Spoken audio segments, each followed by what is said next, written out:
Նիկոլ Փաշինյանի երազը։ Ինքն ու Աննան պատրաստվում են գնալ Գյումրի պատարագի մասնակցելու։ Հա, բայց ինչի հենց 7 վերք եկեղեցի, Տրտնջում է Աննան։ եթե վերք ասելով մեր վարչապետության 7 տարիները նկատի ունեն, մենք 7.5 տարի է ինչ վարչապետ ենք։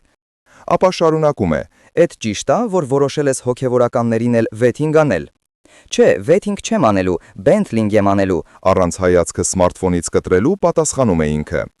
Յա, Bentley-ները վերադարձնելու ես ժողովրդին։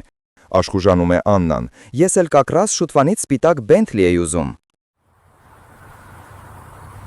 Հասնում են Գյումրի։ Եկեղեցին արդեն 3 օղակով շրջափակված է ԱԱՑ աշխատակիցներով։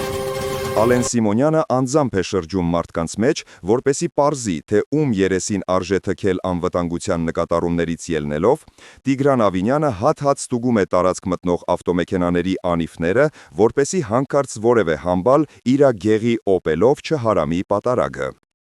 Իսկ եկեղեցու ներսում ամեն ինչ պատրաստ է, նույնիսկ քահանա են գտել։ Էն քահանայի կողքի սարքավակի դեմքը ծանոթ է։ Թեքվելով Աննայի ականջին շշնջում է ինքը։ Էն 88 սուպերմարկետի ջրեղենի բաժնի մենեջերը չի։ Աննան քթի տակ խորհրդավոր ժպտում է։ Պատարագը սկսվում է։ Քահանայի թիկունքին կանգնած են ԱԱՑ 2 աշխատակիցներ, որոնցից մեկն ատրճանակի փողը սեղմել է նրա մեջքին, իսկ մյուսը ձեռքին պատրաստ պահել է թմրանյութ հիշեցնող ինչ-որ փոշի, անհրաժեշտության դեպքում նրա գրպանը գցելու համար։ Խորանի առջև էլ ամենաերևացող տեղում կանգնած է դատավոր Մասիսը, ձեռքին կալանքի որոշման պատրաստի տեքստը։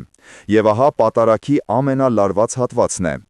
Տեր, պահե, պահպանե ըս Նիկոլամ։ Վախեցած հայացքը Մասիսի ձեռքի թղթին հառած, խեղճացած ձայնով ասում է քահանան, ու բոլորը միանգամից թեթևացած շունչ են քաշում։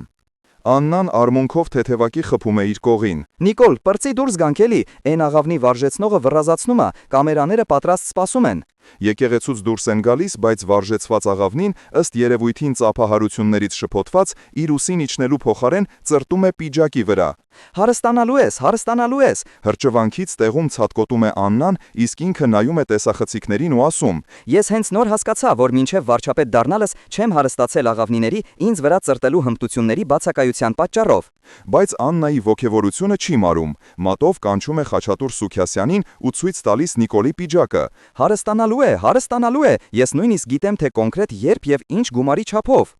Դե հերիք եղավ, բոլ եղավ էլի։ Քթի տակ փնթփնթալով մի կողմ է քաշվում Խաչատուր Սուքիասյանը, վերջ, էլ չեմ առաջադրվելու։